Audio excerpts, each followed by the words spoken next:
නව බලාපොරොත්තු සමග ඊයේ දවසේදී නව ග්‍රාමාත්‍යතුමන් දිවුරුම් දීමෙන් අනතුරුව අප දැන් බලාපොරොත්තු වෙන ඉදිරි වැඩපිළිවෙල පිළිබඳ සෞභාග්‍ය දැක්ම යථාර්ථයක් බවට පත් කර ගැනීම සඳහා තුනෙන් දෙකක බහුතරයක් මේ රටේ තුනෙන් දෙකක පාලන බලයක් තුනෙන් දෙකක සංයුතියක් පාර්ලිමේන්තු අභ්‍යන්තරයේ ලබා දී ඇති මොහොතකදී බොහෝ අභියෝග රට හමුවේ තිබෙනවා. ඒ නිසා ඒ වෙනුවෙන් මේ මොහොතේදී සුවිශේෂී චරිත පාර්ලිමේන්තුවට පැමිණ සිටිනවා. ඒ අතරින් අද දවසේ අපි ආරාධනා කළා ආර්ථිකය පිළිබඳ දේශපාලනය පිළිබඳ සමාජය පිළිබඳ මනා පරිචයක් ඇති මෙවර පාර්ලිමේන්තුව සඳහා උචිත යැයි ජාතික ලැයිස්තුවෙන් තෝරා පත් කර ගැනුණු යනුව ඉදිරියේදී පාර්ලිමේන්තු මන්ත්‍රීවරයෙකු ලෙසින් මේ නවවන පාර්ලිමේන්තුව තුළදී දැවැන්ත භූමිකාවක් දෙවුරු මත පැටවෙන ඒ වගේම මෙතුවක් කාලයක් පුරා ආර්ථිකය තුළ දැවැන්ත කාර්යභාරයක් සිදු කළ මහාචාර්ය රංජිත් බණ්ඩාර මහතාට අපි ආරාධනා කළා.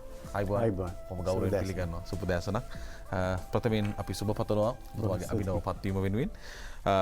තුනෙන් දෙකක බලයක් ලැබෙනවා. අපි එතෙන්ට ටිකක් එන්නට කලින් සාමාන්‍යයෙන් අර ජාත්‍යන්තරයේ ලියවිලා තිබුණා චීන කමියුනිස්ට් පක්ෂයට පසුව බැලුවොත් එහෙම ජනාධිපති බලය, පළාත් පාලන බලය සහ පාර්ලිමේන්තු බලය ඉතාමත් කෙටි කාලයක් තුළදී ලබාගත් අලුත්ම පක්ෂය පිළිබඳ ලොකු කතාවක් තිබුණා. පොදු ජන පෙරමුණේ බිහිවීම ගැන ටිකක් කතා කළොත්. ශ්‍රී ලංකා පොදු ජන පෙරමුණ ආරම්භ වුණේ මේ රටේ ඓතිහාසික දේශපාලන රික්තයක් තිබුණා. අපි දැක්කා එක්සත් ජාතික පක්ෂය ශ්‍රී ලංකා නිදහස් පක්ෂය ප්‍රමුඛ දේශපාලන පක්ෂ සිය ගාණක් සමහරක් ඒවා බෝඩ් ලෑලි වලට පමණක් සීමා වෙච්ච ඒවා. සමහරක් පක්ෂවල සියලු සමාජිකයෝ ත්‍රිරෝද රථයක දාගෙන යන්න පුළුවන් තරමේ කුඩා දේශපාලන පක්ෂ. මේ නිසාම අලුතින් හිතන පරම්පරාව වෙනුවෙන් අලුත් දේශපාලන පක්ෂයක අවශ්‍යතාවය 2015 මහින්ද රාජපක්ෂ ජනාධිපතිතුමාගේ පරාජයෙන් පස්සේ පෙරටත් වඩා මේ රටේ මහ ජනතාවට දැනෙන්න පටන් ගත්තා. මේ නිසාම අපේ පක්ෂය ආරම්භ වෙද්දී අපේ පක්ෂයේ නිර්මාතෘ ගරු බැසිල් රෝහණ රාජපක්ෂ මැතිතුමා එක්තරා උද්ෘත පාඨයක් එක්තරා සටහනක් මේ පක්ෂය ආරම්භ කරද්දී අපි හැමෝටම සිහි කරා. ඒ තමයි වෙනස් විදියට හිතන්න බය වෙන්න එපා. දැන් අපි හුඟ දෙනෙක් වෙනස් විදියට හිතන්න බයයි. යක්කව නැහැ. ශ්‍රී ලංකා පොදු ජන පෙරමුණ බිහි වෙන්නෙම වෙනස් විදියට හිතන්න බය වෙන්න එපයි කියන ඒ පරමාර්ථයත් එක්ක. ඊළඟට එතුමා කිව්වා මේ පක්ෂයේ දාර්ශනික පදනම මහින්ද රාජපක්ෂ ජනාධිපතිතුමා එතුමා තමයි අපේ උත්තරීතර නායකයා. එතුමා මේ රට දිහා බලපු විදිහ මේ රටේ සාමාන්‍ය මිනිස්සයා බලන විදිහට වඩා ටිකක් උඩින් කරපු බැලීමක්. ඒ නිසා එක විට දේශීය ආර්ථිකයත් ජාත්‍යන්තර ආර්ථිකයත් රට තුළ පැවති මූලික ප්‍රශ්නවලටත් උත්තර හොයන ක්‍රමයක් තමයි එතුමගේ දර්ශනය තුළ තිබුණේ.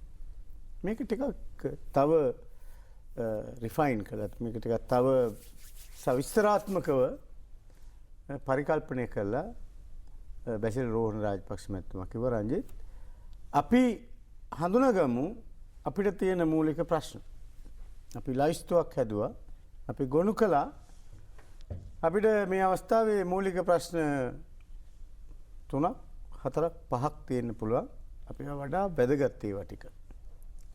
පළවෙනි එක තමයි මේ රටේ ජාතික ආරක්ෂාව පිළිබඳ විශාල ගැටලුවක් තියෙනවා.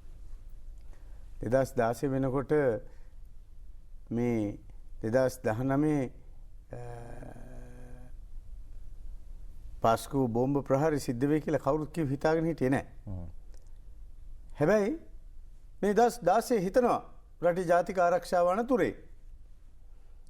ඊට පස්සේ කියනවා මේ රටේ තරුණයෝ ජනගහනය 125ක්. ඕගොල්ලන් වයසේ ඉඳලා අවුරුදු 16 වෙනකන් තරුණ පරම්පරාව. මේගොල්ලන්ගේ අපේක්ෂාවන් වෙනස්. ඒක කොහොමද අපි මුදුන් පමුණවන්නේ? අපිට පුළුවන් ද තව තරුණ නැගිටීමකට ඉඩ දෙන්න? මීට වඩා පරම්පරා 5ක ලක්ෂ 2.5ක් විතර තරුණයෝ තමන්ගේ ජීවිත පරිත්‍යාග කළා. මිලියන 4ක් රට දාලා ගියා. හැම තරුණයෙක්ගේම අපේක්ෂාව අද තියෙන්නේ ක්ලවුඩ්ස් වල. අපි තමයි මේ පෙට්ටිවල අල්මාරිවල අතිරික්තය තැන්පත් කරේ. ඕගොල්ලන් තැන්පත් කරන්නේ ක්ලවුඩ්ස් වල. මේ තරුණ පරම්පරාව ඒ අපේක්ෂාවන් කොහොමද අපි ඉස්සරහට ගන්න. ඒවා හරිම සංකීර්ණයි, විවිධයි, ජාත්‍යන්තරකරණයට ලක් වෙලා. තුන්වෙනි එක තමයි මම කිව්වා මේ මොනම කරන්නත් රටේ ආර්ථිකයේ ඉහළ සිට පහළටත් පහළ සිට ඉහළටත් සිරසටත් තිරසටත් දියුණු වෙන්න ඕන. ආර්ථික සංවර්ධනය කියන එක අපේ ප්‍රමුඛ ඉලක්කයක් වෙන්න ඕන. හතරවෙනි එක තමයි මේ රටේ දේශපාලන වශයෙන් ස්ථාවර වෙන්න. ඔබ ආරම්භ කළේ ඒ කාරණේ. මේ රට දේශපාලන වශයෙන් ස්ථාවර වෙන්න ඕන. රට දේශපාලන වශයෙන් ස්ථාවර නොවුනොත් ඒ රටට ආයෝජක වෙන්නේ නැහැ. රටේ ආයෝජන සිද්ධ වෙන්නේ නැහැ. රටේ ආයෝජකයෝ පිළිබඳ ආයෝජකයෝ රටේ ආයෝජනය කිරීම පිළිබඳ විශ්වාසයක් ඇති කරගන්නේ නැහැ.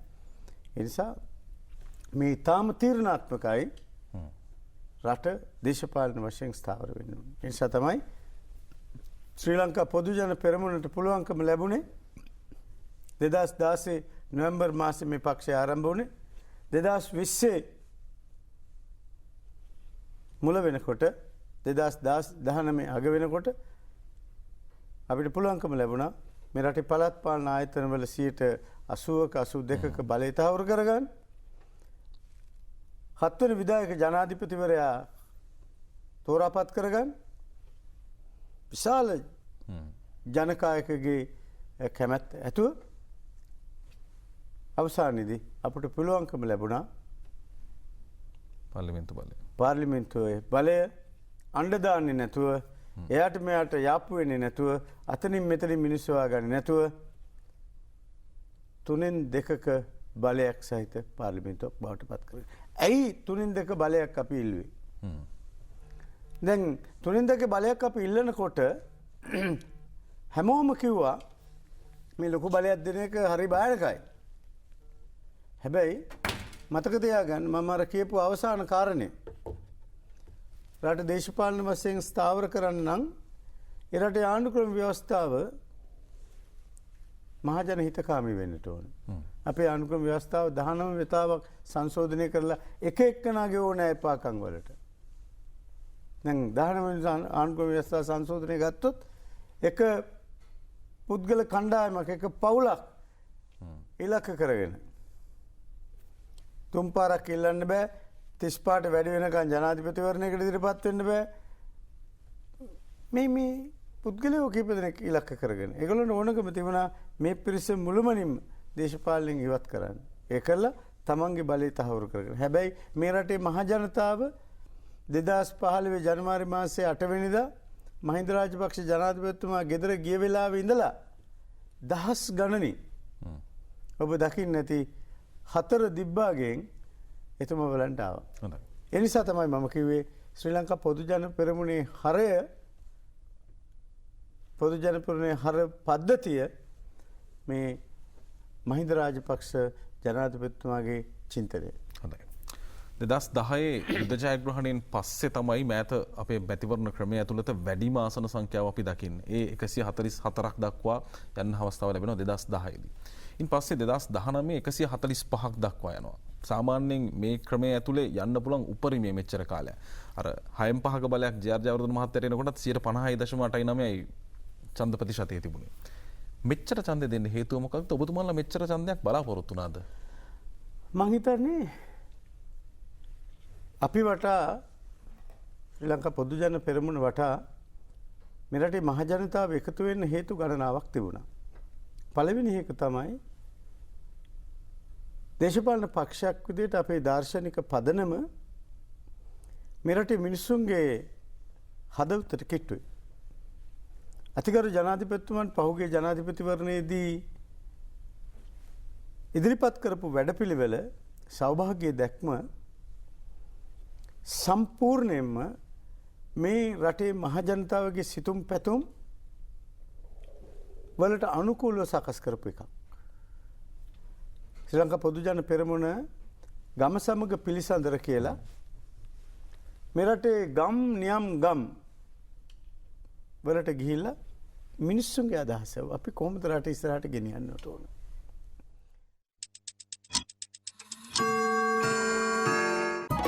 ඩීපෝල් දැන් අලුත් වෙලා ඩාලිවට්ල වෙතින් දිස්න දෙන්න සූදන්න. මේ රටේ සියලු පිරිස් වල මතය විමසුවා. ජනාධිපතිතුමා ජනාධිපතිවරණයට ඉදිරිපත් වෙන්න බොහෝ කාලයකට ඉස්සෙල්ලා මේ ක්‍රියාවලිය පටන් ගත්තේ.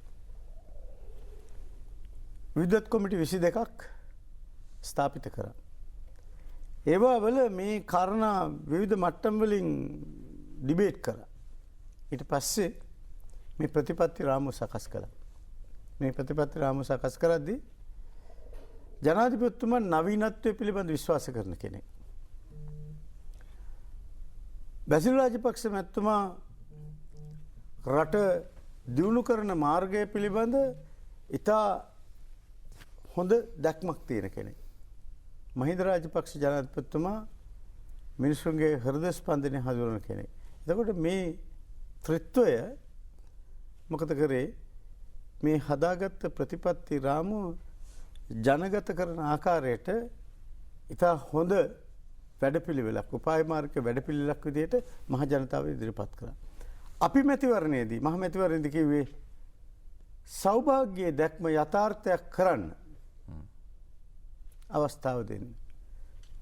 ජනාධිපතිතුමා මහජනයා හම්බ වෙන හැම වෙලාවකම කිව්වේ ඔබගේ ප්‍රශ්න මට කියන්න.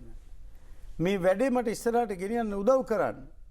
මට හොඳ කණ්ඩායමක් ව්‍යවස්ථාදායකයට තෝරලා එවන්න. ඒ නිසා මහජනතාවට මේ මතය කියා. දෙවෙනි එක තමයි ජනාධිපතිවරණය අවසන් වෙලා මාස 2ක් යනකොට අපිට විතරක් නෙවෙයි මුළු ලෝකෙම මොකද වුනේ මේ කොරෝනා වසංගතයෙන් බලපෑමට ලක් වුණා. අපේ රට මාස 4ක් වහලා. ඇමරිකා එක්සත් ජනපදයේ ලෝකේ දියුණුම රට. අද වෙනකොට මියගිය සංඛ්‍යාව ලක්ෂ 3කට ආසන්න වෙමින් පවතිනවා. එච්චර බල සම්පන්න රටකට බැරි වුණා මේ ව්‍යසනය පාලනය කරගන්න. හැබැයි මේ කුඩා රට 11 දෙනයි මැරුණේ.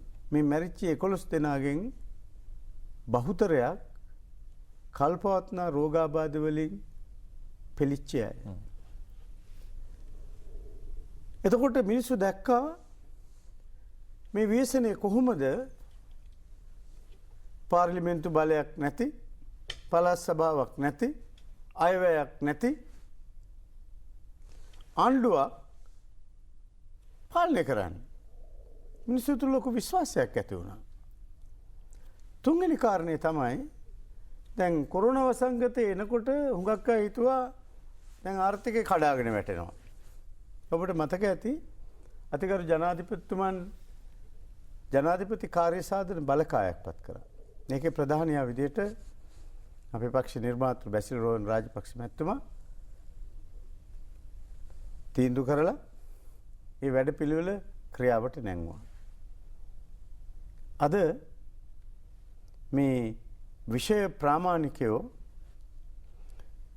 විශ්වාස නොකළ ආකාරයට මේ රටේ ආර්ථිකය මේ වී හැඩයට ගොඩනැගෙමින් පවතිනවා. අපි කඩාගෙන වැටුණා. හැබැයි අපි ඉස්සරහට ඒ වේගයෙන්ම යනවා. දැන් වර්ධනයක් පෙන්වු කරනවා. පැහැදිලි වුණා. එතකොට දැක්කා මේ පොල්මන්කාර UNP එක හැමදාම කියන අපි තමයි ආර්ථිකය පාලනය කරන්න හොඳයි කියන අය නෙමෙයි ඇත්තටම රටේ ආර්ථිකය හසුරවන්න පුළුවන්කම තියෙන්නේ මේ පොදු ජන පෙරමුණට කියලා. ඒක දෙවෙනි කාරණය. තුන්වෙනි කාරණය තමයි ශ්‍රී ලංකා පොදු ජන පෙරමුණ ජාතිවාදයට විරුද්ධයි, ආගම්වාදයට විරුද්ධයි, වර්ගවාදයට විරුද්ධයි. මේ රටේ සාමාන්‍ය ජනයාගේ හරපද්ධතිය තමයි ආරක්ෂා කරන්නේ. දැන් ඔබයි මමයි සිංහල භාෂාව කතා කරන්නේ අපේ රට අවුරුදු 400ක් බටහිර ජාතීන් තුනක යටත්විතයක් විදිහට පැවතිච්චි කාලෙත් අපි අපේ ආගම, අපි අපේ භාෂාව, අපි අපේ සංස්කෘතිය අපි සංස්කෘතික වටිනාකම් ආරක්ෂා කළා. ඒ නිසා අපි යුරෝපියන් විදිහට ඇන්දට අපි හිතන්නේ ස්වදේශිකයන් විදිහට. ශ්‍රී ලංකා පොදු ජන පෙරමුණ කියන්නේ ස්වදේශිකයන් හිතන පතන විදිහ. ඒක මේ රටේ මහ ජනතාව දන්නවා. මේ විදිහට මට පුළුවන් කාරණා 100 ගාණක් ඔබට ඉදිරිපත් කරන්න. ඇයි මේ රටේ මහ ජනයා ඡන්ද පොළට ඇවිල්ලා දැන් ඔබට මතක ඇති මේ ඡන්දෙට දවස් කීපයක ඉස්සෙල්ලා අවසාන ප්‍රවෘත්තිපත සාකච්ඡාව අපේ පක්ෂ නිර්මාතෘ බැසිල් රෝහණ රාජපක්ෂ මැතිතුමා අපේ පක්ෂ මහලේකම්තුමත් පක්ෂ සභාපතිතුමත් එක්ක පැවැත්වුවා වෙලාව කිව්වා මතක තියාගන්න මේ පාර එක්සත් ජාතික පක්ෂ ජනතා විමුක්ති පෙරමුණටත් වඩා පිටිපස්සට යනවා කියලා. මේ අවුරුදු 40ක දේශපාලන අත්දැකීම් ඒක උනේ නැද්ද? එක්සත් ජාතික පක්ෂය ලංකාවේ පරණම දේශපාලන පක්ෂ 1946 පටන් ගත්තේ. එකදු පාර්ලිමේන්තු මන්ත්‍රීවරයෙක්වත් ඒගොල්ලන්ට පුළුවන්කම ලැබුණේ නැහැ පාර්ලිමේන්තුවට යවන්න. ජාතික ලයිස්තුවෙන් එකයි මුළු ජන සංඛ්‍යාව 2.08යි. අපි ගමු අනිත් දේශපාලන කණ්ඩායම පොදු සමගි ජල බලවේගය. දැන් මේ සමගි ජල බලවේගයේ තේරීපත් වෙච්ච පාර්ලිමේන්තු මන්ත්‍රීවරු දිහා බලන්න. කොහෙන්ද ඡන්ද ඇවිල්ලා තියෙන්නේ? ඡන්ද ලක්ෂ 26යි. පත් වෙච්ච මන්ත්‍රීවරුන්ගෙන් 50%කට වඩා වැඩි ආගම, ජාතිය, ප්‍රදේශය මුල් කරගත්ත දේශපාලන පක්ෂවල නියෝජිතයන්ගෙන් මේ රටේ බහුතර මහජනයා එතන නියෝජනය වෙන්නේ නැහැ. කියන්නේ ඒක නෙමෙයි ඇත්ත. ඒ කියන්නේ මේ රටේ සාම්ප්‍රදායික දේශපාලන පක්ෂ වෙතින් මහජනයා ඈත්දලා යනවා. හැබැයි මේ අලුත් තරුණ ජව සම්පන්න දේශපාලන පක්ෂ වෙත මිනිස්සු ආකර්ෂණය වෙනවා. මේක තමයි ඇත්ත. මේක අපි තේරුම් ගන්නට ඕන. හොඳයි. දැන් සෞභාග්‍ය දැක්ම තමයි ඔබතුමාලගේ වැඩපිළිවෙල විදිහට යෝජනා වුණේ. කොරෝනා වසංගතය පැවතෙන්නට මත්තෙන් 2019 ජනාධිපතිවරණයේදී මේ ප්‍රතිපත්ති ප්‍රකාශනය එන්නේ ඊට කලින් සිටම සැලසුම් කළ. ඉදිරි වැඩපිළිවෙලේදී සෞභාග්‍ය දැක්ම සංශෝධනය වෙනවද? අලුත් දේවල් එකතු වෙනවද? සෞභාග්‍ය දැක්ම මේ අවුරුදු 5කට හදපු එකක් නෙමෙයි. සෞභාග්‍ය දැක්ම අපි ගයක් හදනකොට අපි ෆවුන්ඩේෂන් එකක් දානවා. අත්තිවාරම. සෞභාග්‍ය දැක්ම කියන්නේ මේ රටේ ආර්ථිකය, මේ රටේ හර පද්ධතිය ගොඩනගන්න අපි දාලා තියෙන ෆවුන්ඩේෂන් එක. මේක ඉදිරි සංවර්ධන දශක 2 සඳහාම මේ ගෝඨාභය රාජපක්ෂ ජනාධිපතිතුමාගේ සංවර්ධන දශකය යන්නේ මහින්ද රාජපක්ෂ ජනාධිපතිතුමාගේ සංවර්ධන දශකය 2015 බලහත්කාරයෙන් නතර කර හැබැයි 2005 ඉඳලා 2015 වෙනකන් එතුමාගේ සංවර්ධන දශකය ඔබ දකින්න ඇති මේ රටේ ඉතිහාසයේ පළවෙනි වතාවට රටේ ආර්ථිකය පිට අවුරුදු දෙකක් 8% ඉක්මවා ගියා. දුප්පත්කම, විරැකියාව, උද්දමනය, පොලි අනිපාතිකයේ තනි ඉලක්කමට ආව.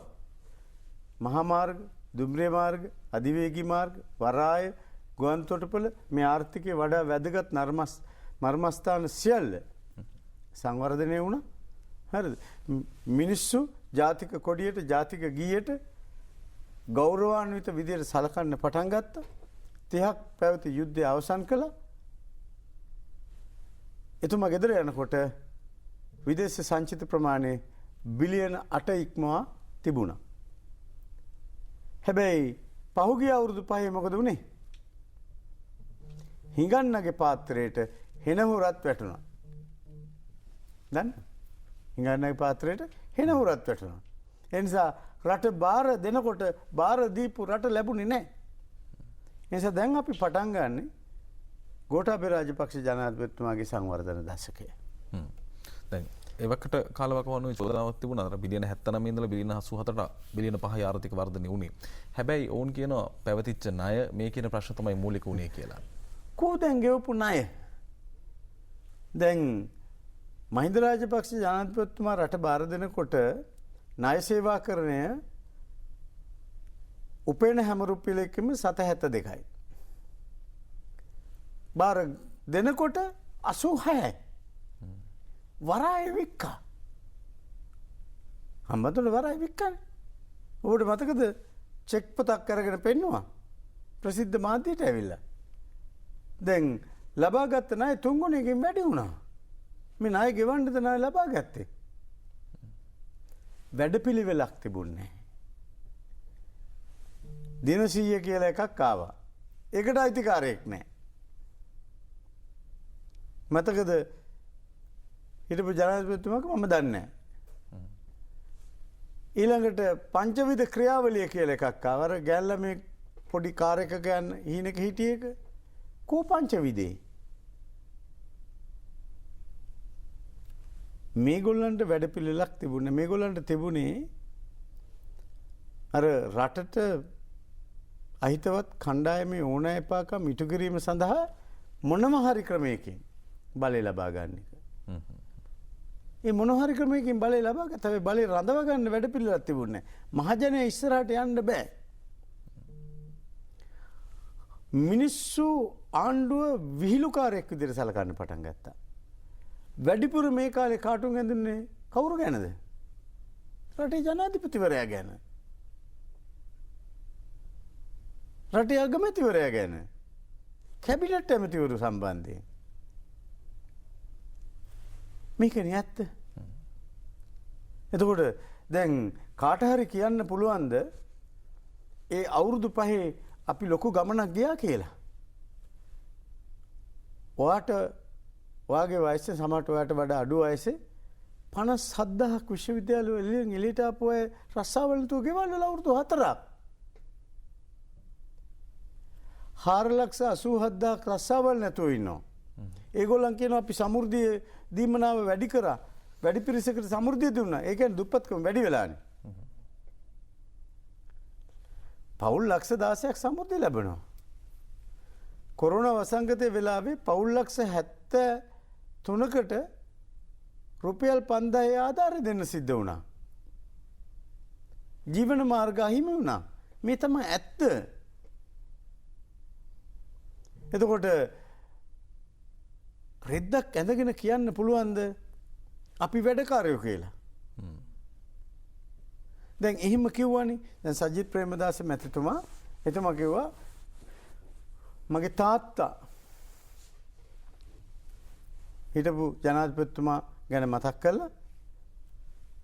ජනසවිය දුන්නා වගේ තමයි ඒ වෙලාවේ බෑ කිව්වා. හැබැයි දුන්නා. ඒ වගේ තමයි මම 20000ක් දෙනවා කියලා.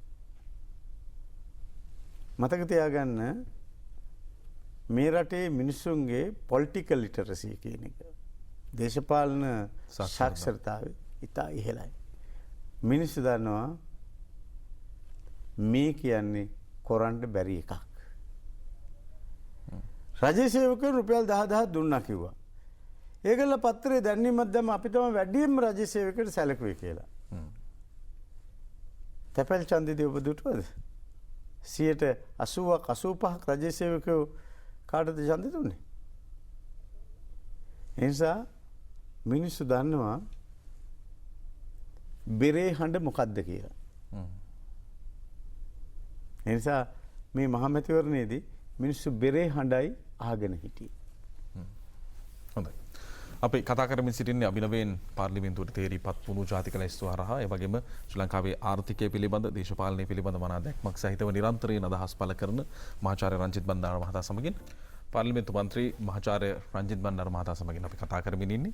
දැන් ආර්ථිකය පිළිබඳ ඔබතුමත් එක්ක බොහොම ලොකු කතා බහක් යන්න පුළුවන් අපිට. දැන් 2019 ජනාධිපතිතුමා පත් වුණාගෙන් පස්සේ පොයින විට බද් ගෙවීම ඒ වගේම වැට් බද්ද හා සම්බන්ධයෙන් යම් සංශෝධන සිදු කළා. ඒත් එක්ක තමයි කෙරුණු පුරෝකථනය සාමාන්‍යයෙන් බිලියන 500ක් විතර රාජ්‍ය ආදායම මේ පාර අහිමි වෙයි කියලා. ප්‍රමාණවත් තරම් ආදායමක් තියෙනවද ආර්ථිකය ගොඩනගන්න? මෙහෙමයි. දැන් රටක ආර්ථිකය දියුණු කරන්න පාවිච්චි කරන ක්‍රමෝපායන් තියෙනවනේ. අපි පොඩි සැසඳීමක් කරමු. දැන් පහුගිය ආණ්ඩුව උදැම්මනවා අපි රජයේ ආදායම ට්‍රිලියනයකින් වැඩි කරා.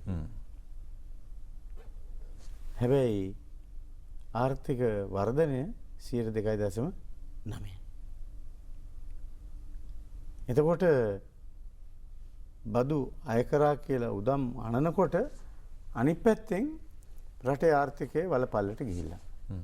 විරැකියාව, උද්දමනය, බැංකු පොලි අනුපාතිකය සමහර ෆිනෑන්ස් කොම්පැනි වල 24%යි. මයික්‍රෝ ෆයිනෑන්ස් කොම්පැනි වල 300ක් විතර අය කරා. එතකොට ආයෝජකයෙකුට ආයෝජනය කරන්න පුළුවන් පරිසරයක් රට තුළ නිර්මාණය වෙලා තිබුණේ නැහැ. ඒකනේ ඇත්ත.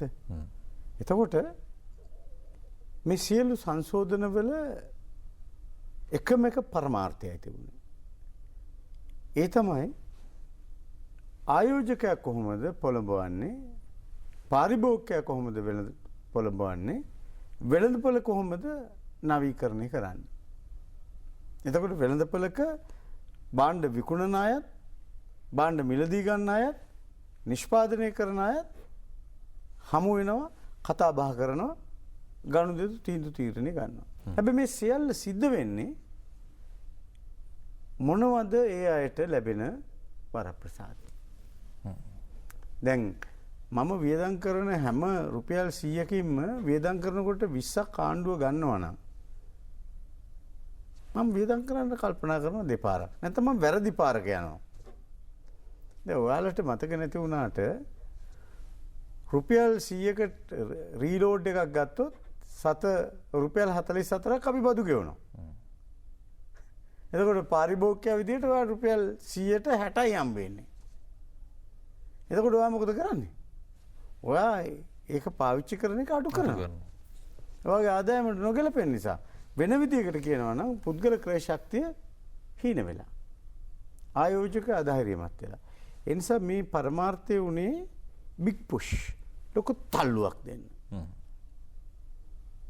රටේ ආර්ථිකය ඉස්සරහට ගන්න මේක එක්තරා න්‍යායාත්මක පසුබිමක් සහිත එක බිග් පුෂ් තීරය එක. වේගෙන් තල්ලු කරන්න. ඒ තල්ලුව තමයි මේ හරහා දුන්නේ. එතකොට ආණ්ඩුවට පුළුවන්කම තිබුණා මේ ඔක්කොම එක මාස 4ක් රටවහල මිනිස්සු බලා ගන්න ආර්ථිකේ කඩා නොවැටෙන්න. දැන් සංචාරක කර්මාන්තේ කාමර 50000ක් පාවිච්චියට ගන්න බෑ. විදේශ සංචාරකයෝ නැහැ. හැබැයි දැන් අපිට පේනවා දේශීය සංචාරකයෝ සංචාරක කර්මාන්තය තුල ප්‍රබල දායකත්වයක් ලබා දෙනවා. අපනයන වෙළඳපොළ ඉහළ ගිහිලා. දැන් ආනයන සීමාවක් පනවනකොට දේශීය වශයෙන් නිෂ්පාදන කටයුතු ආරම්භ වෙලා. දැන් හැමෝම යම් යම් විවේචන මේ කටයුතු සම්බන්ධයෙන් ඉදිරිපත් කළා. හැබැයි අපිට පේනවා අවසාන විග්‍රහයේදී මොකද කරන්නේ? ලොකු පෙළඹවීමක් රට තුල ඇති වෙනවා. ඉතින් මේක නේද ඇත්ත. ඒ නිසා ප්‍රතිපත්ති තීන්දුව තීරණ ගනිද්දී අපි කාසියේ වටිනාකම තීන්දුව කරන්නේ කොහොමද? ඒක දෙපැත්ත දිහා බලලානේ. නේද? ඒ වගේ තමයි මේක දිහා අපි බලන්න ඕනේ හැම පැත්තකින්ම. දැන් අපි ගමුකෝ සජිත් ප්‍රේමදාස මැතිතුමා අවුරුදු 4.5ක් බිලියන ගාණක් වේදම් කළා හැදුවේ ගෙවල් කීයද? 2000යි. මහින්ද රාජපක්ෂ ජනාධිපතිතුමාට නිවාස ඇමතිවරයා විදිහට එක මාසකින් රට පුරා ගෙවල් 14000ක් හදන්න පුළුවන්කම ලැබුණා. දන්නවද ඒක? මේ තමයි ඇත්ත. ඒ නිසා කීමනක් තියෙනවා වැඩකාරයාට බොරු බෑ කියලා. දැන් මේ සියලු දේත් එක්ක ලොකු ණයක් ගෙවන්නක් තියෙනවා. දැන් ආනයන සීමා කිරීම පිළිබඳ කතා කරා. මේ ප්‍රතිපත්තිය අඛණ්ඩව පවත්වාගෙන යනවද? ණය සම්බන්ධ කිරීමේ වැඩපිළිවෙල මොකක්ද? දැන් මෙමය. රට අභ්‍යන්තරයේ නිෂ්පාදනය කළ හැකි බොහෝ දෑ තිබෙනවා. අපි උදාහරණයක් විදිහට ගත්තොත් අපේ කොස්ස ඉදල පැදුර කුල්ල මැටිමුට්ටිය පවා ආවේ ආනයන විදියට පිළිගන්න. එතකොට අපි ඕගොල්ලන්ගේ වයසේදී අපේ ගෙවල් වල තිබුණේ දේශීය වශයෙන් නිෂ්පාදනය කරන පාපිස්ස, ඉදල, කොස්ස, මෙට්ටේ, පැදුර. ඉතින් රටක් ඉස්සරහට යන්න ඕන නම් පුළුවන් දේවල් කරන්න ඕන. හැම වෙලාවකම තුලනාත්මක වාසී. මට මතකයි ආචාර්ය හර්ෂද සිලා මැතිතුමා කියනවා අල ලාභ නම් අපි අල ගේන්න ඕන ලාභ තැනින්. එහෙම අල ගේන්න පුළුවන්. හැබැයි එහෙම අල ගෙනාපුවාම අර අල හදන ගොවීන්ට මොකද වෙන්නේ? එතකොට අල හදන ගොවියට ලාභයට අල හදන්න ඕන නම් හොඳ බීජ, හොඳ පොහොර, හොඳ කෘෂි රසායන, ජල කළමනාකරන ක්‍රම, පස සංරක්ෂණය කරන ක්‍රම, ඊට පස්සේ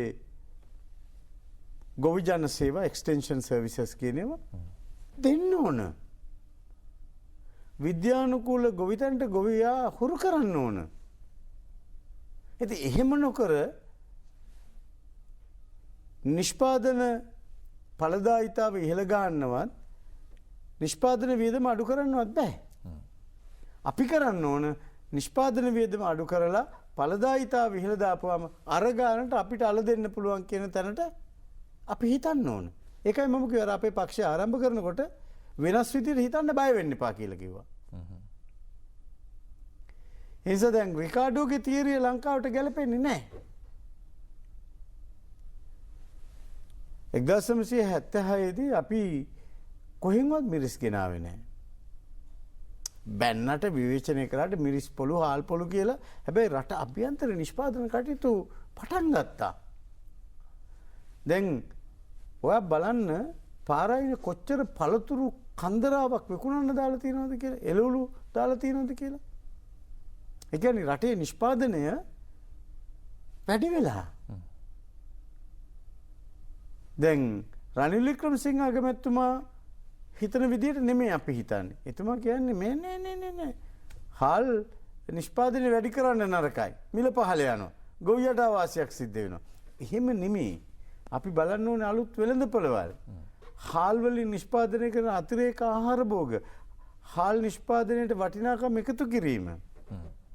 ඉතින් ඒවා නොකර හාල් විදිහට විකුණන්න හරි විවිධයට විකුණන්න හරි උත්සාහ කරොත් වැඩක් නෑ. දැන් අපිට රබර් තියෙනවා, අපිට තේ තියෙනවා, අපිට කෝපි තියෙනවා, අපිට පොල් තියෙනවා, අපිට සුළු අපනයන භෝග තියෙනවා. මේවා අපි අමුද්‍රව්‍ය විදිහට පිටරට යවනවද වටිනාකම් එකතු කරලා යවනවද කියන එක තමයි වැදගත්. එතකොට අපි තීන්දුවක් ගන්න ඕන රබර් විදිහට නෙමෙයි අපි ටයර් විදිහට. එහෙම නැත්නම් වෙනත් නිෂ්පාදන විදිහට යවන්න ඕන. මේ වැලියු ඇඩිෂන් එකනේ රට ASCII සිද්ධ නොවෙන්නේ. ඉතින් ඒක තමයි මේ වැඩපිළිවෙලේ එක ඉලක්කයක්. එහෙම නැතුව ආනයන මුළුමනින්ම සීමා කරලා මේ 1970 තිබ්බ ආර්ථික ප්‍රතිපත්තියට යන්නේක නෙමෙයි. ඊළඟට ඔබ අහපු දෙවෙනි ප්‍රශ්නේ ලංකාව කවදාකවත් ඩිෆෝල්ට් කෙනෙක් වෙලා. ඒ කියන්නේ විදේශ ණය නොගවා හිටපු රටක් නෙමෙයි. ඒ සඳහා වෙන වැඩපිළිවෙල ආණ්ඩුව තුල තියෙනවා.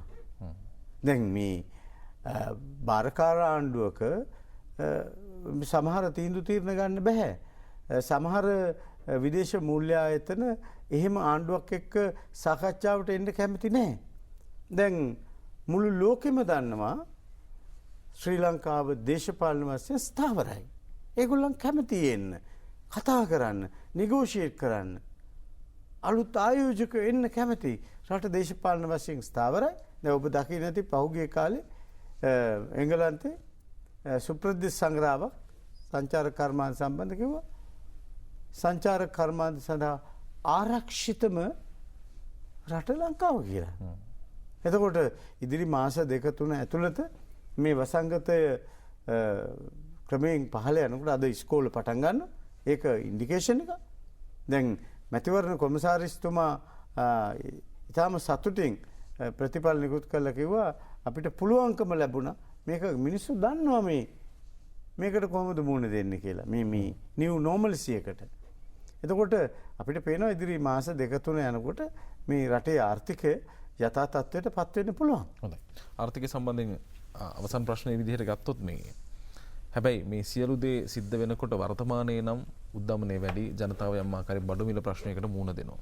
ඒකට කෙටි කාලින විසඳුමක්ද තියෙන දීර්ඝ කාලින විසඳුමක්? මෙහිමයි. දැන් මේ කොරෝනා වසංගතෙත් එක්ක අපේ වෙළඳපොළ නිෂ්පාදන ක්‍රියාවලිය යම්කිසි බලපෑමකට ලක් වුණානේ. මේ බලපෑමේ ප්‍රතිඵල තමයි අප අත්විඳින්නේ. දැන් මේ බලපෑම ක්‍රමයෙන් පහළ වෙනවා. මේ ක්‍රමයෙන් ඉවත් වෙනවා. එතකොට ඉදිරි මාස 2-3 යනකොට අපිට දැනෙයි ලොකු සහනයක් මේ රටේ සාමාන්‍ය ජනතාවට ලබා ගන්න පුළුවන්කම ලැබෙනවා. විශේෂයෙන් අපිට අයවැයක් තිබුණේ නැහැ. එතකොට දැන් අයවැය ඉදිරිපත් වෙනවා නුදුරේදී.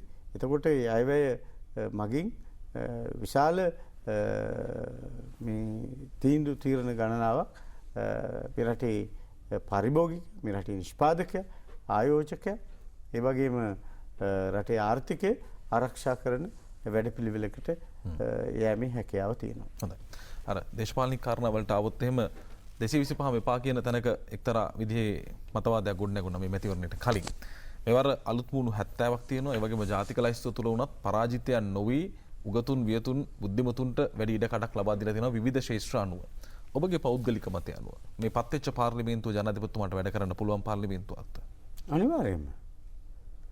මැතිවරණයේදී බොහොම පැහැදිලිව කිව්වා මට වැඩ කරන්න පුළුවන් පිරිසක් පත් කළ එවන්න කියලා. ජනතාවේ කාර්ය කරලා තියෙනවා. අනිවාර්යයෙන්. දැන් අපේ ජාතික ලයිස්තුව ගන්නකො. වෘත්තිකයෝ ඉන්නවා. ව්‍යාපාරිකයෝ ඉන්නවා. ඊට පස්සේ බුද්ධිමතුන් ඉන්නවා. සිංහල අය ඉන්නවා. දෙමළ අය ඉන්නවා. මුස්ලිම් අය ඉන්නවා.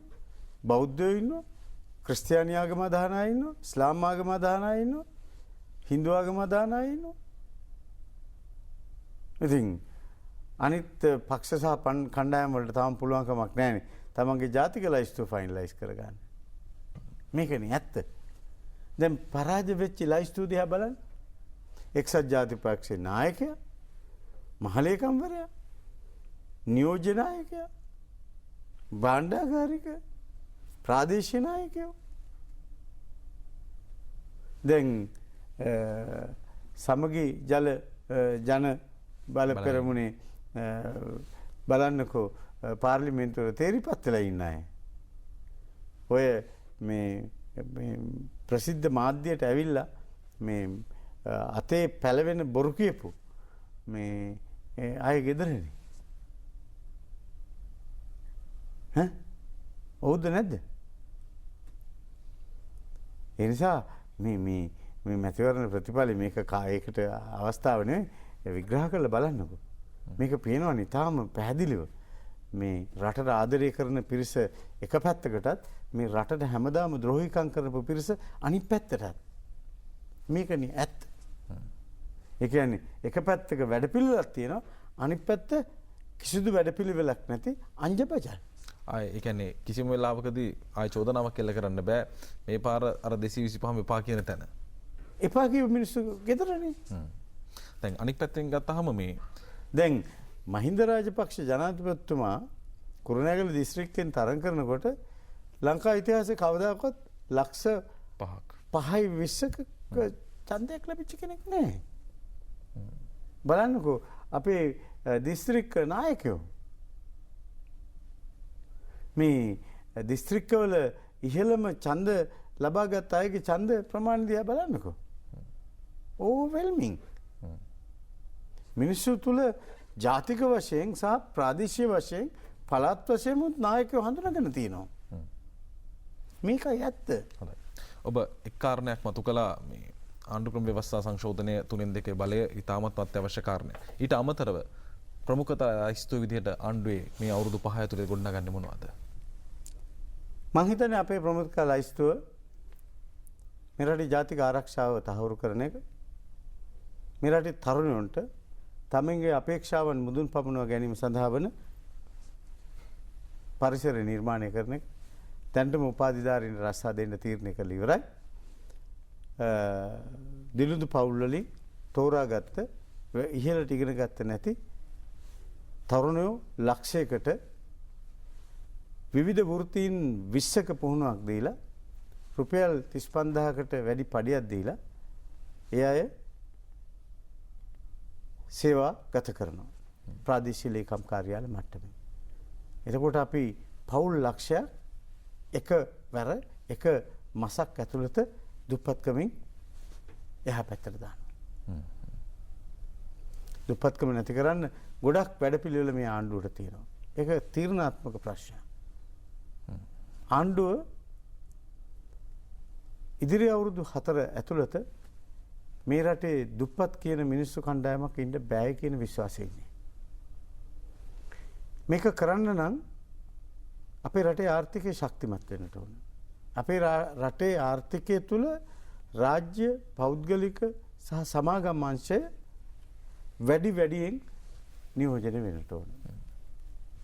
ඒ කාරණය සඳහා අවශ්‍ය කරන පරිසරය නිර්මාණය වෙලා තියෙනවා. ඒ නිසා අපි තාම පැහැදිලිව තීරණාත්මක ලෙස මේ වැඩපිළිවෙල ක්‍රියාත්මක කිරීම ආරම්භ කරනවා මේ සතියෙම. හොඳයි. බදා දවසේදී කැබිනට් මණ්ඩලය දියුණු දීමට නියමිතයි 26කකින් සමන්විත කැබිනට් මණ්ඩලය සහ රාජ්‍ය අමාත්‍යවරුන් එවැගේම නියෝජ්‍ය අමාත්‍යවරුන් සමස්තය 66ක් විදිහට ඉදිරියේදී පාර්ලිමේන්තුව සකස් වීමට නියමිතයි. අර 2015 හා සම්බන්ධයෙන් අපි අවසන් ප්‍රශ්න විදිහට ගියොත් යම් ආකාරයෙන් ඔබතුමාලා කඳවුර ඇතුලේ විවේචනයක් තිබුණා. ඒ කාලේ වෙච්ච වැරදි ආයෙ නොවිය යුතුයි කියලා. දැන් මේ සැරේ හදලා දීලා තියෙන මේ උගතුන් වියතුන් ඔබතුමාලා වගේ පර්යේෂකයෝ ඉන්නවා. ඒ වගේම අලුත් පිරිසක් පාර්ලිමේන්තුව ගෙනත් තියෙනවා. ඉතින් මේක නිවැරදි මන්තිරුවේම ගෙනියනවා සහ කිසිදු ආකාරයෙන් ගොම බින්දු කලවම් නොවේ කියලා සහතිකය දෙන්න පුළුවන්ද? මං හිතන්නේ ඉතිහාසයේ පළවෙනි වතාවට තමයි මේ වගේ ඩිසිප්ලින් ප්‍රෙසිඩන්ට් කෙනෙක් අපිට ලැබුණේ. මෙහෙම සරල මිනිස්සු අතරට ගිහිල්ලා මිනිස්සුත් එක්ක කතා කරන ප්‍රශ්න හඳුනගන්න ඒ වෙලාවේම ඒ අවශ්‍ය විසඳුම් දෙන කෙනෙක්. ඉතිහාසයේ පළවෙනි වතාවට තමයි මිනිස්සු මෙච්චර ආදරය කරන. මං හිතන්නේ දැන් පොලිටිකල් බ්‍රෑන්ඩ්ස් තියෙනවනේ. දේශපාලන සන්නාම. දැන් ඉතිහාසයේ මහින්ද රාජපක්ෂට ගලපන්න පුළුවන් දේශපාලන සන්නාමයක් තියෙනවා. නෑ. ඒක ආණ්ඩු පක්ෂයේ විපක්ෂයේ හැමෝම පිළිගන්නවා. තුන්වෙනි කාරණේ තමයි හැමෝම කියනවානේ මේ ඔක්කොගේම පිටිපස්සේ තියෙන මොලේ බැසිල් රාජපක්ෂ කියලා. එහෙම නේද? බැසිල් රාජපක්ෂගේ ඇඟ පුරා මොලේ කියලානේ කියන්නේ. එතකොට මේ ත්‍රිත්වය ඔබ හිතනවද මේ අවස්ථාව අපේ රටේ මගාරවයි කියලා? ඒකයි මම කිව්වේ මේ ගෝඨාභය රාජපක්ෂ ජනාධිපතිතුමාගේ සංවර්ධන දශකයේ ඊළඟ සංවර්ධන දශකයේත් සැලසුම් වෙනවා. හොඳයි. දැවන්ත වගකීමක් ඔබතුමාටත් පැවරෙනු ඇතැයි අප විශ්වාස කරනවා ඉදිරි පාර්ලිමේන්තුව තුළදී. බොහොම ස්තුතියි සාසුබ පැතුම් එක්ක පැමිණීම වෙනුවෙන්. බොහොම ස්තුතියි. අපේ අද දවසේදී අභිනව පාර්ලිමේන්තුවට ජාතික ලයිස්තුවෙන් තේරීපත් වුණු ආර්ථික විද්‍යාව පිළිබඳ මනා පරීක්ෂාවක් ඇති මහාචාර්යතුමන් රංජිත් බණ්ඩාර මහතා සමගින් අපි කතා කළේ. ඒ අනුව වැඩපිළිවෙල පිළිබඳ දිගින් දිගටම ජාතික රූපවාහිනී විදිහට අප පැහැදිලි කරන්න සූදානම්. ඔබ පත් කරපු පාර්ලිමේන්තුවේ විශ්වසනීය වූ ඒ අපේක්ෂා ඉෂ්ට කිරීම සඳහා නිවැරදි ගමන යන වග පරීක්ෂා කරන්නට ඔබ වෙත තොරතුරු ගෙනෙන්නට අප සූදානමින් සිටිනවා. හෙට හම්බෙමු. ප්‍රාර්ථනා කරන ඔබ සියලු දෙනාටම යහපත් දවසක්. ආයුබෝවන්.